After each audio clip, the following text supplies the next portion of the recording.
Just when I was wondering what was going on with JoJo Diaz and Javier Fortuna. What is good, fight fans? This is Ashley's Corner. And I think it was Mike Coppinger on Twitter that said that JoJo Diaz and Javier Fortuna is set to fight for July 9th. And it's going to be on the zone. And everybody knows Javier Fortuna fights at 135. He can't make 130, and it seems like JoJo no longer either. But I'm gonna start with Javier Fortuna. And his specs is he has 36 wins, 2 losses, 1 draw. He has 25 knockouts. His 1 knockout loss. He's fought for 201 rounds. His knockout percentage is 60.98%. He's 32 years old. He's southpaw. He's 5'6.5" with a 68-inch reach, and he's from the Dominican Republic. And now fights out of Massachusetts where he lives at. And his loss was from Jason Sosa. Jason Sosa gave him his only knockout loss. And that fight was at 130 pounds in 2016, and he was stopped in the 11th round. Even though he did drop Jason Sosa, he's the one who got stopped. And then he moved up right after that to 135 pounds after he fought, not directly after, but he fought Robert Easter Jr. in 2018 at 135 pounds, and he lost by split decision. I really thought that fight should have been a draw or, a stretch, was him losing. Like, I don't think he lost that fight. It should have been a draw. After that, he took a fight at 140 pounds. Right after that, he took a fight at 140 versus Adrian Granados in 2018. Then a no contest. In the 4th round, Javier Fortuna fell out of the ring and he hurt himself. So it was marked as a no contest. A lot of people think that he did that on purpose. He might have. Who knows? But he went from 130 to 135 and right after that to 140 and fought a dog-ass Adrian Granados and got kind of messed up. You know what I'm saying?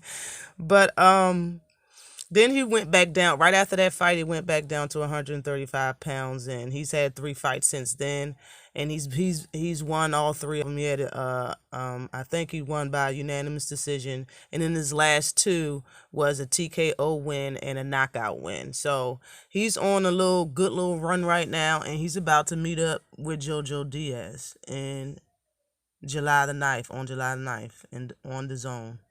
Now, JoJo Diaz, okay? JoJo Diaz is 31-1-1. 31 wins, 1 loss, 1 draw. Okay, he has 15 knockouts. He's fought for 239 rounds. His knockout rating is 45.45%. He's 28 years, a southpaw as well. He's 5'6" with a 64-inch reach, and he fights out of Cali. From Cali, fights out of Cali. And his only loss came from Gary Russell Jr. in 2018, and he lost that fight by unanimous decision. He didn't get dropped. Really didn't look that hurt during that fight. It was I wouldn't say it's very entertaining, but it was a very good fight. It was at 126 pounds. In that fight, I seen what JoJo Diaz could be, I should say. You know what I'm saying? I thought that he stepped on the gas too late, and Gary Russell's not his power, but his speed was a lot to handle for JoJo Diaz, and he didn't see anything like it. But he's a better fighter now, in my opinion. But that fight was at 126 pounds, and his next fight was, and that was a title fight, of course, because Gary Russell had a title. He lost it, but the very next fight was a WBA title fight. And he ended up winning that fight by unanimous decision, but he was unable to become champion because he was overweight on the scale, and that was at 126 pounds. After that, he moved up to 130, seeing that, of course, he can't make that weight. He moved up to 130, and his 4th fight was a title fight versus Tevin Farmer for the IBF title, which he suffered a very nasty cut, in the 2nd round, but he was still able to win that fight by unanimous decision, and he, without a doubt, won that fight last year. Okay, his last fight His last fight, his fight after that, he lost the IBF title on the scale versus an undefeated Russian that I'm not going to butcher his name. He was 15-0. Now he 15-0-1 because that fight ended in a majority draw. And that was in February 2021 this year. Now that was at 130, and he had to fight. He missed it. He lost it on the scale. So now he fights at 135 pounds.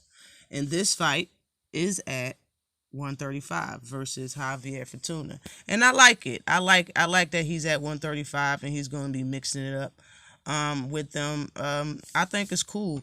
Now, in my opinion, JoJo Diaz is a good body puncher. You know what I'm saying? He has a great chin. You know what I'm saying? He has a come forward style. But both of these guys got pop. In my opinion, Javier Fortuna is a very awkward fighter. He has good speed, with his feet if he wants to. His whole body actually moves in good speed. And he's known to be a little dirty. A little elbow here, a little push there, a little rabbit punch in here. Javier Fortuna gets it in. I really think this is going to be a good fight. I can't really say who I think is going to win right now. I will have to wait and see how he looks in training or something at 135. But always like and subscribe to the channel. Peace.